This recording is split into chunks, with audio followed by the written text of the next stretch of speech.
October 2024, a young mother sent a series of desperate text messages to her friends, showing them fresh bruises and bite marks. These weren't just signs of abuse. They were warnings of a meticulously planned revenge plot that had been in motion for months. Mary Jane Collins, 23, thought she had found love. Instead, she had walked straight into a trap set by a man who spent 4 months pretending to care for her, all while plotting to destroy her. The truth would emerge through a chilling video call that captured her boyfriend taunting a prison inmate, followed by the sound of a child crying. Hours later, Mary Jane Collins was dead. But this wasn't a simple case of domestic violence. This was revenge, cold, calculated revenge against the father of her children. Her new boyfriend hadn't chosen her by chance. He had selected her specifically, watching and waiting for the perfect moment to strike. The reason? A 4-year-old murder case that connected all of them. This sounds like a whole bunch of betrayal going on. The baby mama sleeping with the op, but the op want the baby mama to get at her baby dad. You feel what I'm saying? Crazy. This is a crazy story, but hey man, I need y'all to go subscribe to my other channel. The person that comments first the most until we get to 1,000 subs will win $500, man. Also, when we hit 100,000 subs on this channel, I will be doing a $2,500 giveaway, so you don't want to miss that. But hey, hold up, y'all hear that?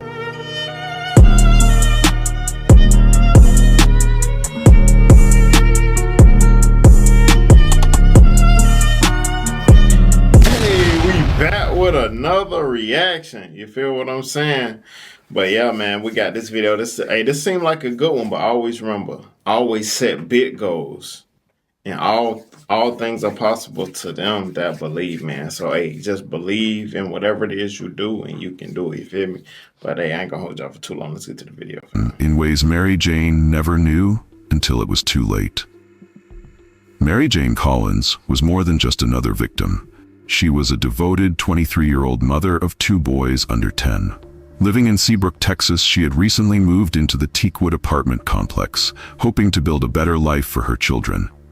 Friends described her as resilient and loving, always putting her sons first, despite the challenges of young motherhood. She worked hard to provide for her family, even maintaining a relationship with her children's father, Michael King, after his incarceration, to ensure her boys had that connection. In June 2024, when she met DeWayland Hurst, Mary Jane believed she had found someone who would help her create the stable family life she dreamed of. She had no way of knowing that this relationship would lead to her death. Before we delve deeper into this devastating story, I need your help with something important. Cases like Mary Jane's often go untold, but together we can change that. If you've ever known someone affected by domestic violence, or if this story has touched you, leave a comment below with a heart emoji. Your comment could help someone else feel less alone. This video contains crucial information about recognizing dangerous relationship patterns. Share it with someone who might need to hear this story. It could save a life. Yeah, make sure y'all hit that like button to help this reach more people, and subscribe to join our true crime community where we bring attention to cases that matter. Let me know in the comments.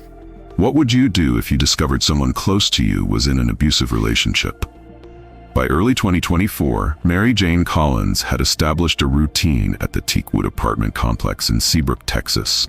Each morning, she'd wake her 2 young boys, get them ready for school, and head to work, carrying the responsibilities of single motherhood on her shoulders. Her apartment, though modest, was filled with evidence of a mother's love. Children's drawings on the fridge, toys carefully organized in corners, and photos of her son's milestones covering the walls. Those who knew Mary Jane spoke of her determination. At just 23, she had already weathered significant challenges, having her first child while still a teenager. Yet instead of letting this derail her dreams, she worked harder, ensuring her children never felt the weight of their circumstances. She maintained open communication with both fathers of her children, believing that despite past relationships ending, her boys deserved to know their heritage and family history. Her grandmother's house became a weekend sanctuary for the family. Here, Mary Jane's boys would play in the yard while she shared her hopes and dreams with her grandmother. She spoke of wanting to return to school, of plans to move into a bigger apartment, and of her dedication to giving her sons the stable, loving home she envisioned. What made her story particularly poignant was how close she had come to achieving these goals before everything changed. Michael King's path crossed with Mary Jane's story long before her death, first as the father of one of her children, and later as an unwitting catalyst in the tragedy that would unfold. By 2024, King was serving time for a murder that would eventually connect all the pieces of this devastating puzzle. The story traced back to July 31st, 2020 in Texas City. On that day, King, then 20 years old, took the life of a young man named Diajuan Triplett. The details of that murder rocked the local community, leading to King's swift arrest and conviction. While behind bars, King maintained contact with his child through video calls, attempting to be present in his son's life despite his incarceration. Before his imprisonment, King had built a complex relationship with Mary Jane. Though their romantic connection had ended, they worked to maintain a civil co-parenting relationship for their son's sake. Mary Jane never spoke ill of King to their child, believing that despite his crimes, their son deserved to form his own opinions about his father. She regularly facilitated video calls between father and son, maintaining this connection even after King's incarceration. What no one could have predicted was how King's past actions would eventually lead to Mary Jane's death. The murder he committed in 2020 set in motion a chain of events that would take 4 years to reach their tragic conclusion. The video calls he made from prison would later become crucial evidence in understanding the final hours of Mary Jane's life. The morning DeWayland Hurst first approached Mary Jane Collins at a local convenience store marked the beginning of her final 4 months alive. He struck up a conversation while she was buying snacks for her children, commenting on the character logos on the packages and sharing a story about his own childhood favorites. Mary Jane, touched by his easy way with her boys who were with her that morning, found herself drawn into conversation. What appeared to be a chance meeting was anything but. Hurst had been watching Mary Jane for weeks, learning her routines, noting when she usually shopped and which store she frequented. He knew which cars she drove, where she lived, and most importantly, who her children's father was. That morning, he arranged to be at the store at precisely the right time, carrying the right conversation topics to... But that's the thing about the street life, man. When you live in that life, nobody's off limits. That's what makes it so scary. It's like, if I can't get you, I'm gonna get the one you love. And that person you love might not have nothing to do with it. But I'm trying to see, like, I don't know, we're gonna figure out as we go on. Did she even know that he was her baby dad's op?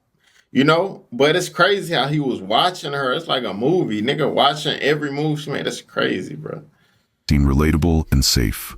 Within days, he began appearing at places Mary Jane frequented, creating more accidental meetings until she came to expect and welcome his presence.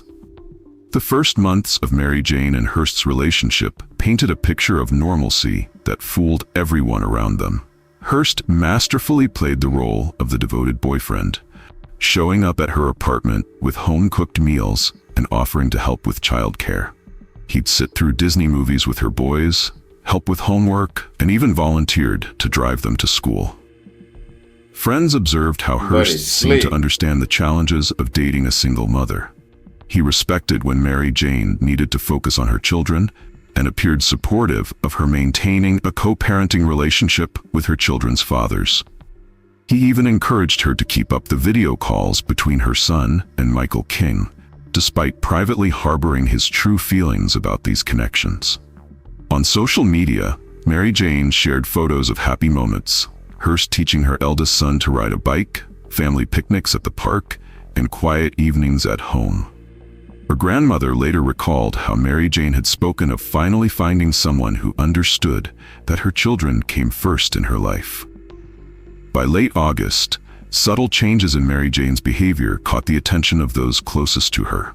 Her usual Thursday coffee dates with friends became sporadic, often canceled at the last minute with vague excuses. Her once active social media accounts grew quiet. with fewer posts about her daily life and children. The first physical evidence appeared when Mary Jane visited her grandmother with a bite mark on her face.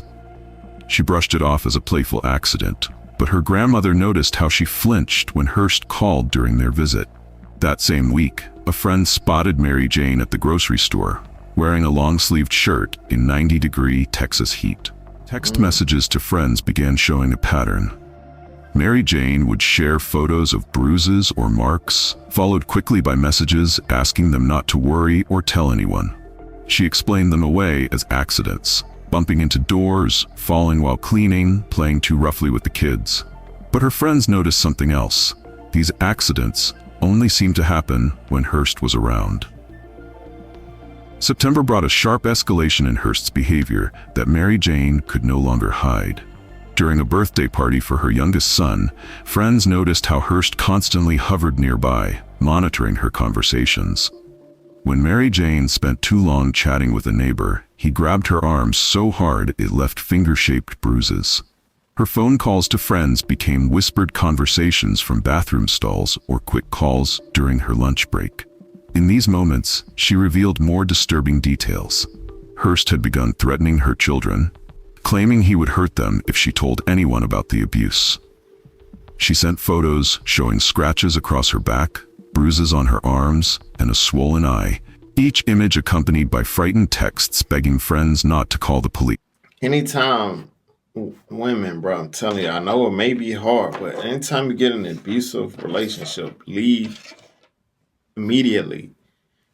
For the simple fact of something like this will happen. This is why you have to leave. Fast as you can, you feel me? By early October, Mary Jane's co-workers reported seeing her arrive at work with visible injuries. She began missing shifts, calling in sick more frequently. When she did come to work, she wore heavy makeup and kept her head down. The final week of her life, she confided in her grandmother, "If anything happens to me, look at Hearst. He's not who we thought he was." The truth about DeWayland Hearst emerged through a connection no one had initially seen. Hidden beneath his facade of caring boyfriend lay a devastating link to Mary Jane's past. Hearst was the half-brother of Diajuan Triplet, the man Michael King had killed in 2020. This wasn't just a relationship gone wrong. It was revenge, 4 years in the making. Every moment Hearst spent with Mary Jane and her children had been part of his plan to strike back at King.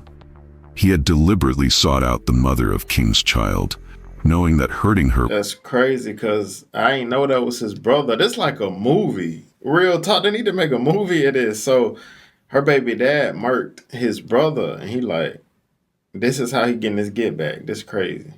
would cause King the same pain he felt when his brother died. The timing of their chance meeting at the convenience store, his interest in her children, his encouragement of the prison video calls, all were calculated steps in his vengeful scheme. Police later discovered that Hearst had spent months researching Mary Jane before approaching her. He knew her routines, her struggles as a single mother, and most crucially, her connection to King. While Mary Jane worked to maintain a peaceful co-parenting relationship with her children's father, Hearst silently plotted how to use this very connection to execute his revenge. At this moment, I need to pause this devastating revelation to address something crucial. Revenge can destroy multiple lives, creating ripples of tragedy that affect innocent people, especially children. If this story has impacted you, take a moment to share it with others who need to hear this warning. Hit that like button if you believe these stories need to be told to raise awareness about hidden dangers in relationships. Subscribe to join our community dedicated to preventing suicide. Could help someone recognize. Neighbors reported seeing Mary Jane taking her children to school, returning alone to her apartment shortly after. Security cameras captured Hearst arriving at the complex at 8:15 a.m., carrying what appeared to be breakfast, a routine he had established over the past months. By 9 a.m., Mary Jane had made several calls to friends, her voice tense during these brief conversations. Text messages from her phone showed she had tried reaching out to family members, though most messages went unsent, deleted, before completion. At 10 a.m., she picked up her children early from school, claiming a family emergency. The next hour proved critical. Between 10:30 and 11 a.m., multiple neighbors reported hearing raised voices from Mary Jane's apartment. At 11:15 a.m., a video call connected from the prison, where Michael King was incarcerated, would set in motion the final, fatal sequence of events. The video call at 11:15 a.m. captured the moment Hurst dropped his facade entirely. As King connected to speak with his son, Hurst deliberately moved into frame, positioning himself behind the child. The footage, later recovered by investigators, showed Hurst's calculated transformation from pretend father figure to revealed tormentor. "Remember me?" Hurst taunted King, his voice carrying none of the warmth he'd previously shown the children. "Remember what you took from me?" In the background, Mary Jane could be heard trying to intervene, her voice rising with panic as she realized the danger. The call captured her desperate attempts to protect her child. "No, get away, baby, no, get away from him." Then came the sound that would haunt everyone who later viewed the footage. The sharp crack of Hurst striking King's son, followed by the child's cry of pain and confusion. Mary Jane's scream filled the background as she rushed to shield her child. The video call ended abruptly, cutting off just as Hurst turned toward Mary Jane. The next moments in apartment 247 turned fatal. At 11:30 a.m., neighbors heard what they thought was a gunshot. Multiple calls flooded emergency services, with residents reporting screams followed by complete silence. First responders arrived within minutes, but they were already too late. When police entered the apartment, they found a scene that contradicted initial reports. There was no gunshot wound.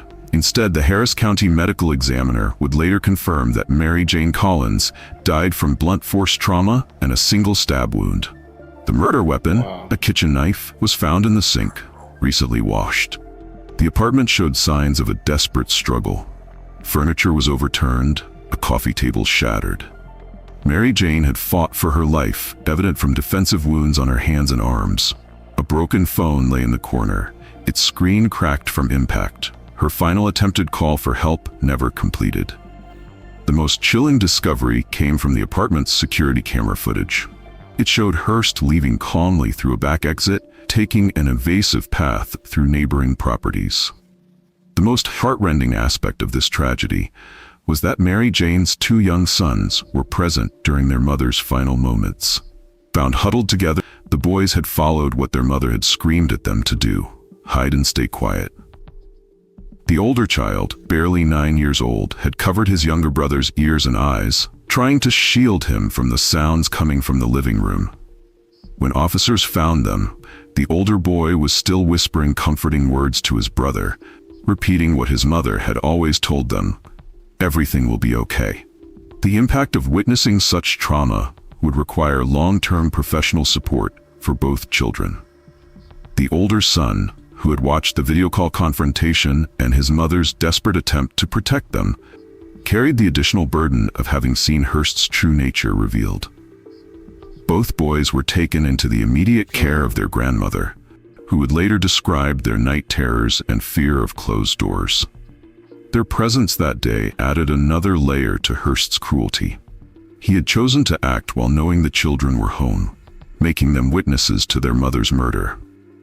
The investigation into Mary Jane Collins' murder began immediately, with That's what the streets is, though. The streets, that's what people sign up for. You know what I'm saying? detectives focusing on the discrepancy between reported gunshots and the actual cause of death. The initial assessment at the scene revealed that Mary Jane had died from blunt force trauma and a stab wound, not gunfire, as neighbors had reported. Detectives quickly identified DeWayland Hurst as their primary suspect, piecing together the connection between him and Michael King through database records. The prison video call provided crucial evidence documenting Hurst's presence in the apartment and his violent behavior just before the murder. Investigators discovered that Hurst had planned this crime meticulously. They found evidence that he had researched Mary Jane's routine months before approaching her, including notes about her schedule and her children's activities. The investigation also revealed that Hearst had created multiple social media accounts to monitor Mary Jane's online activity before ever meeting her, proving the premeditated nature of his actions. The evidence against Hearst mounted quickly. His own digital footprint provided investigators with crucial proof of his calculated plan. Text messages recovered from Mary Jane's phone showed a pattern of increasing control and threats. Photos she had sent to friends documented the progression of abuse, complete with timestamps and locations. The prison video call became key evidence, recording not only Hearst's assault on King's son, but also Mary Jane's voice in the background, proving he was the last person with her. Security cameras at Teakwood Apartments captured Hearst's arrival that morning and his departure after the murder, showing him changing his clothes and discarding items in various dumpsters. In Mary Jane's apartment, investigators found Hearst's DNA throughout, including under her fingernails, indicating her fierce struggle for survival. They also discovered a series of notebooks where Mary Jane had documented instances of abuse, including dates and descriptions. Her final entry was dated October 3rd, just one day before her murder, reading, "He knows something about Michael. He's not who he says he is." After the murder, Hearst vanished from Seabrook, triggering a 3-week manhunt. Security footage showed him leaving the apartment complex on foot, taking a winding path through residential areas, changing direction multiple times to avoid main roads. He had clearly planned his escape route, avoiding areas with cameras. For 24 days, Hearst moved between locations, using cash only and staying off social media. He reached out to no one, not even family members. However, his efforts to stay hidden were ultimately futile. On October 28, 2024, a tip led authorities to Texas City, where they found Hearst hiding in a motel room under a false name. The arrest itself was swift and without incident. When officers entered his room, they found evidence suggesting he was preparing to leave the country. Fake identification documents and a large amount of cash. In his possession, they discovered a phone containing videos of Mary Jane with her children, which he had apparently watched repeatedly during his time as a fugitive. His only words upon arrest were, "Is King hurting yet?" The aftermath of Mary Jane's murder left deep wounds in her family, particularly affecting her 2 young sons. Her grandmother took custody of the boys, creating a safe haven in her home where they could begin to process their trauma. The older son, who witnessed the video call confrontation, struggled with severe anxiety and refused to participate in any video calls, even with trusted family members. The younger boy developed attachment issues, panicking whenever his grandmother left his sight. Both children required specialized counseling to help them cope with not only losing their mother, but having witnessed the betrayal of someone they had grown to trust. Their grandmother noted how they would sometimes sleep together in the same bed, the older brother still protecting the younger one. Mary Jane's family faced the enormous task of maintaining stability for the children while processing their own grief. They established a trust fund for the boys' future education, turning their pain into purpose. The children's teachers worked closely with the family, creating a support system at school where the boys could feel safe and understood. The murder of Mary Jane Collins revealed how revenge can create ripples of tragedy affecting innocent lives. This case exposed critical gaps in protecting victims of domestic violence, particularly when abusers deliberately target their victims through calculated deception. Her death raised questions about how society can better protect single parents from those who might exploit their vulnerability. The role of prison communication systems also came under scrutiny. The video call that captured Hearst's taunting of King highlighted the complex balance between maintaining inmates' family connections and ensuring these communications don't enable further victimization.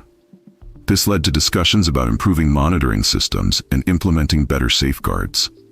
Most significantly, Mary Jane's case demonstrated how past violence can generate new cycles of tragedy. Hearst's revenge, born from his brother's murder, created 2 more traumatized children, perpetuating a cycle of pain across generations. This prompted local advocacy groups to develop new programs focusing on breaking cycles of retaliatory violence and supporting children who witnessed domestic violence. As of early 2025, DeWayland Hurst awaits trial in custody, charged with first-degree murder, aggravated assault with a deadly weapon, and multiple counts of child endangerment. His decision to harm Mary Jane's children during the video call led prosecutors to add additional charges, ensuring he faces the maximum possible penalties for his actions. The two young boys now live permanently with their grandmother, who received full custody with support from both extended families. They continue their healing journey through specialized trauma therapy, slowly rebuilding their sense of security. Their school has implemented additional support systems, including on-site counseling resources for both children. The case has prompted changes in how local law enforcement handles domestic violence cases, particularly those involving single parents. New protocols help officers identify potential revenge-motivated relationships and provide enhanced protection for vulnerable families. The video footage from the prison call became crucial evidence, leading to policy changes in prison communication monitoring. Before we conclude Mary Jane's story, I need your help to create real change. If this case has moved you, there are 3 crucial ways you can. All right, yeah, that story was crazy, man. Tell me what y'all think about that, man. Revenge. He got his revenge. You feel me? I still don't think that's the way you get it, by messing with somebody who don't have nothing to do with y'all situation. I think he should have went at him, but yeah, man. But y'all tell me what y'all think about the video in the comments, man. And condolences to the family of the victim. You feel me? Yeah, see you guys next video, man. Let's get it.